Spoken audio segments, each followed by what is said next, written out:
Hello, welcome back to my channel. Today I'm sharing a message from my heart. The lessons I learned during my journey. I recently shared my testimony and I felt it important to come back and share with you a few of the lessons that I learned. And number one is there is time when fear will speak, will even shout louder than your faith. When I had just received the doctor's report, God, it was difficult. I wanted to believe, but each time the words of the doctor would keep echoing in my words. And not just one doctor. I had been to many doctors and I was still visiting more, and their words were the same every time. And so those days my faith would shake. It would shake, especially when they told me, your baby has died in the tummy. I stood and spoke, my baby, you will not die. You will live to testify of the goodness of the Lord. It doesn't mean that there was no fear at all, but there was a knowing in me that what the Lord said is true and He is faithful. And so when you're going through a season of believing, do not think that fear will not knock. Sure enough, it will. It will knock. And when it does, it doesn't mean you have lost, but it means do not allow it to win. And so, don't give up simply because fear is knocking. It will always be there. Fear, doubt, unbelief, they will always knock, but don't give up. That was number one. Number two, I experienced shame. There are days when your miracle will come with new battles. After giving birth, I was feeling so ashamed because the belly was so big and people were asking many questions. I was feeling so ashamed. But this is what I did. I went back to the Lord and I'm like, God, I need help. The maternity leave was getting over. I had to go back to work. I didn't know how to face the world. I was so ashamed. But the Lord is faithful, friends. I can't tell you this is how He did it, but He did.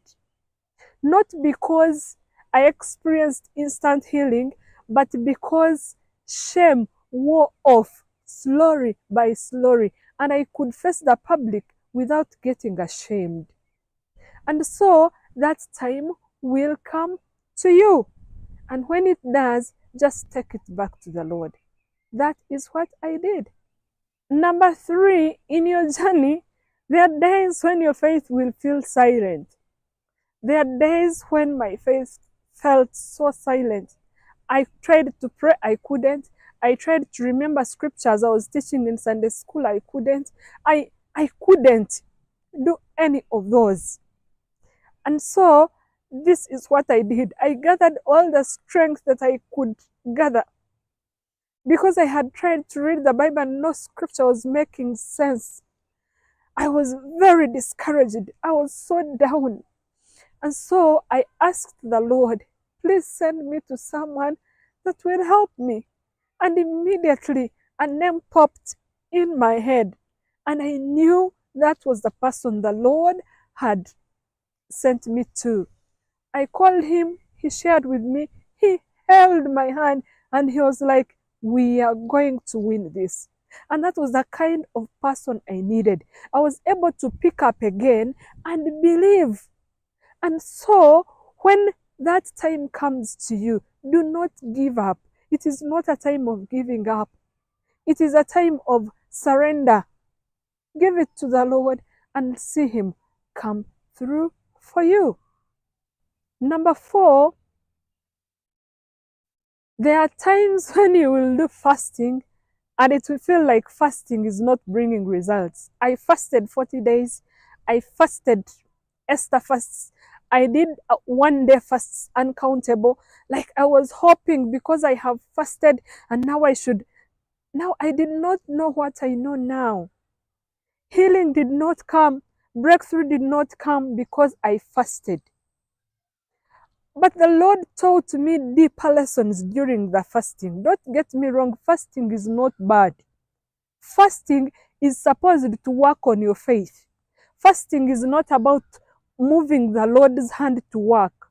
No, fasting is supposed to bring you closer to God. It's supposed to work on us and not the Lord. Those are many lessons that I learned. I put them together in a PDF. If you want it, find it in the description box below. But I learned that we sow seeds. There are seeds that we sow during the fast that bring out the results. And even when you sow a seed, you give it time to germinate, you give it time to sprout, you give it time to do all those stages. As long as it is not a miracle, then it is a journey. Like you have to take steps and it has to take some time. It may not be so long, or it may be so long, or it may be very short, but there will be some time attached to it. And so fasting, when fasting has not brought results as you expect, please don't get discouraged. Go ahead. The Lord is looking at you. The Lord is caring about you. Allow the Lord to teach you during the fast. Number 5, there is a time when obedience will cost you. Yes, it will cost you. And what do I mean? Here is what happened to me. The Lord had told me not to go for surgery. And my husband stood by me. He believed with me. But as time went on, he was like, no, Grace, going for surgery is the most logical thing to do. And he was right. According to logic, that was the only thing I was supposed to do. But according to faith, the Lord had told me no. And so I had to obey the Lord and also respect my husband. I had these two, and trust me, it was very difficult. And so there is time when obedience will cost you. Like, I would kneel down and I'm like, God, I need help. I need help. I don't know what else to do. And slowly by slowly, step by step, I saw the Lord come through for me. I decided I would visit every doctor that my husband would suggest. We would go and visit. And every time I saw the Lord come through for us, I saw the Lord come through for me. There's this particular one I didn't want to go, like I did not want to go. And I went before the Lord and I'm like, God, I don't want to go. I don't trust the hospital. I don't trust this doctor. I don't. And yet my husband had suggested that we go to him. And so the Lord asked me one question, Grace, can you defend me? And I wiped my tears. I was all crying. And I sat up and I was like, what? Can I defend God? Indeed, can I even try? And so I went to that doctor. And trust me, the Lord came through in ways I would never have thought about. And so every time when obedience costs you, it is okay. It will cost you your job. It will cost you your whichever way. But the Lord will finally come through for you. And when he does, everyone will know that this has been God all through. Number 6, I always had a question. How do you know you're in faith? Like, it was a question on my mind all over again, over and over. And one day, as I was sharing with a small group in a local church, God brought me an example that I gave to this small group, to this fellowship, that was answering my own question. And so the Lord used me to answer my own question. And that's the Lord for you, friends. And this is the illustration he gave me. I have this phone and I have this card. Now, when you are believing God and you get to a level, let's assume this phone is Jesus. It is just an illustration. Let's assume this phone is Jesus and this card is your issue, your prayer request, what you have been believing for. When you give your issue to the Lord, do not try to take it back. And this is what we normally do. We want to peep, Lord, are you holding it? And sometimes we look and we are like, God, it's about to fall.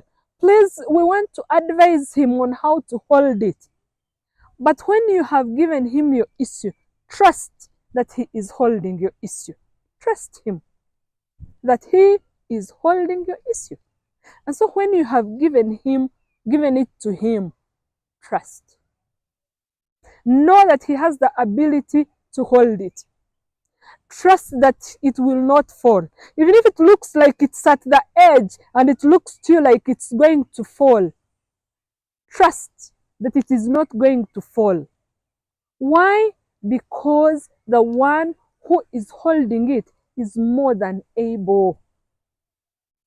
And so when you get to a point of giving the issue to him and you know that he's holding it and you trust and you don't even want to look back, then you know you are in faith. Yes, it is a process to get to this point. But you will get to this point as long as you're anchoring yourself in the word, then you will surely get to this point. I got to this point. And when I got to this point, I knew. No one told me. I knew. How did I know? I can't tell you this is how. I knew in my deepest knower that I am now walking in faith. And so you will also know. Number 7, I got an experience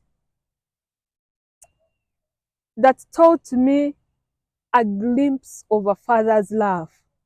When you have fed on God's word over and over and over again, you will get to a point where you will experience love beyond normal. I experienced love over and over and over again. It was pure love, pure joy, pure thanksgiving. I would walk giving thanks for every tree, for every flower, that was the only language. And why I say it was like a glimpse of heaven, you don't care that you have this issue. You don't even care that anything is happening around you. All you want is like to die and go to heaven. That was the experience. That's how I got to know that actually in heaven we will experience pure love, pure joy, pure thanksgiving. Because it was so pure, I would walk thanking God for every bird, for every tree, for every car, for every human being. The only language I knew was thanksgiving. And so, anchor yourself in God's word. You will be amazed at the results. And finally, after you have done everything to trust, please trust. Hold on, wait.